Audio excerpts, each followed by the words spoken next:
अमिताभ बच्चन एक ऐसा नाम है जो हिंदी सिनेमा का पर्याय है। वे हमेशा ही अपनी कला के साथ प्रयोग करते हैं। वे आज भी पानी की तरह है, जिसे जिस बर्तन में डालो उसी का आकार ले लेता है। बच्चन अपनी भूमिकाओं के लिए बड़े पैमाने पर तैयारी करते हैं। उनके शोध की गहराई किसी को भी शर्मिंदा कर सकती है और वे हर शॉट की रिहर्सल करना पसंद करते हैं। मैं बच्चन को भेजे जाने वाले संदेशों में उन्हें सर कहकर संबोधित नहीं करती। मेरे मैसेजेस हे रॉकस्टार से शुरू होते हैं।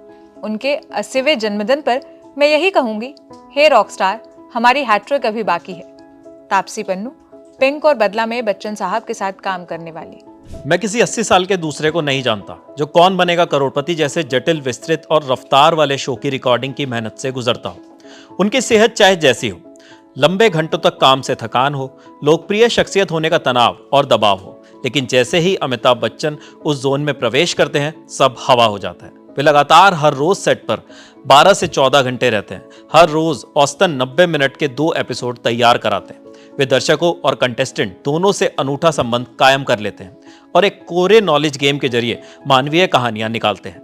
22 साल हो गए, आज भी वे उतनी ही मजबूती से शो को जारी रखे हुए हैं। बाहर से देखकर मैं इतना ही कह सकता हूं कि अपनी कला के उस्ताद के साथ काम करना मेरा सौभाग्य है। वे जन्मदिन के जश्न से झिझकते हैं। मैं बस यही कहकर खत्म करना चाहूंगा कि प्रणाम सर, स्नेह और सम्मान के साथ आपको जन्मदिन की हार्दिक शुभकामनाएं। सिद्धार्थ बसु 2014 तक केबीसी के प्रोड्यूसर और डायरेक्टर रहे हैं। विराट शख्सियत, स्टारडम शब्द उन्हीं से डिफाइन होता है। मेरे लिए निजी तौर पर उनके क्या मायने हैं, बस इतना कहूंगा कि मेरे दिल की दीवारें उनके पोस्टरों से पटी हैं। मैं दो टूक कहता हूं कि वे मेरे महानतम आदर्श हैं, ऐसे देवता जिनकी मैंने पूजा की है। बाजीराव मस्तानी के लिए मेरा पहला बेस्ट एक्टर अवार्ड मिला और वे दर्शकों में मौजूद थे, मेरे लिए ताली बजा रहे थे।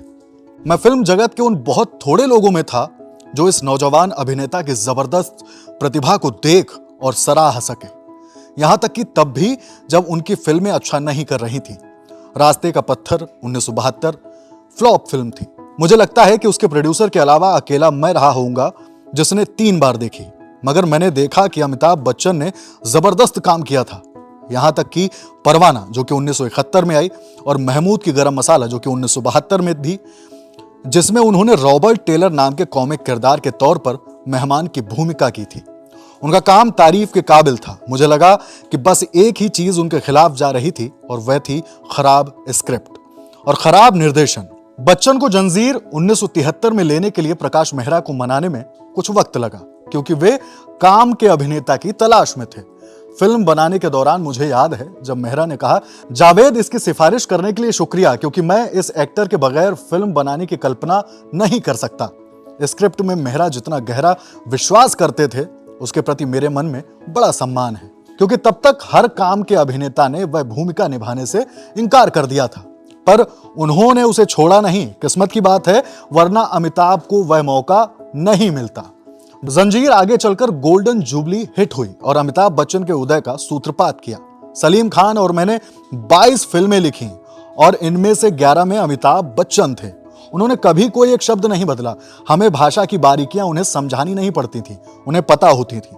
लेखक स्वभाव से तुनुक मिजाज होते हैं, पर हमने जितनी भी फिल्में की उनमें एक लाइन में भी मुझे नहीं लगा कि उन्होंने संवाद उस तरह ना बोला और व्यक्त किया हो जैसी मैंने कल्पना की थी। वक्त तड़के 4 बजे का हो चला था। कुछ लोग बाकी थे जिनमें पार्टी में डांस करने की एनर्जी बची थी। अमिताभ बच्चन और मैं उन लोगों में से थे जिनके पांव अभी हिल रहे थे। मुंबई के एक होटल में उनके भाई की शादी की पार्टी थी। अचानक मैंने पाया कि अमिताभ गायब हैं। मुझे दोपहर में मनोज कुमार जी का कॉल आया, कैसा दोस्त है यार तुम्हारा। उनकी आवाज में तारीफ और अचरज दोनों घुली थी। पता चला अमिताभ पनवेल में शूटिंग की लोकेशन सुबह 7 बजे पहुंच चुके थे, जो गाड़ी से 90 मिनट के फासले से कम ना थी। फिल्म के निर्माता निर्देशक मनोज कुमार ने सोचा था कि वे सेट पर किसी और से पहले पहुंचेंगे, लेकिन उन्होंने पाया कि तरोताजा एकदम तैयार अमिताभ उनका इंतजार कर रहे थे। जबकि शिफ्ट शुरू होने में समय बाकी था। कोई नहीं जानता कि कहां अमिताभ नहाए, कब कपड़े बदले और कैसे निर्देशक से पहले पहुंच गए। मुझे काला पत्थर के एक शॉट के बारे में अच्छी तरह से याद है कि अमिताभ और मुझे अपने कंधों पर फावड़ा लेकर एक दूसरे की आंखों में गुस्सा लिए आना था या उगते सूरज के साथ फिल्माना था। मेरे जैसे आदमी के लिए यश चोपड़ा को कहना पड़ा कि शॉट के लिए सुबह जल्दी उठ जाना, और मैंने हाँ कहा था। लेकिन अमिताभ तो कैमरामैन के पहुंचने से पहले ही मौके पर मौजूद थे। उन्होंने कहा, चलिए मैं तैयार हूं।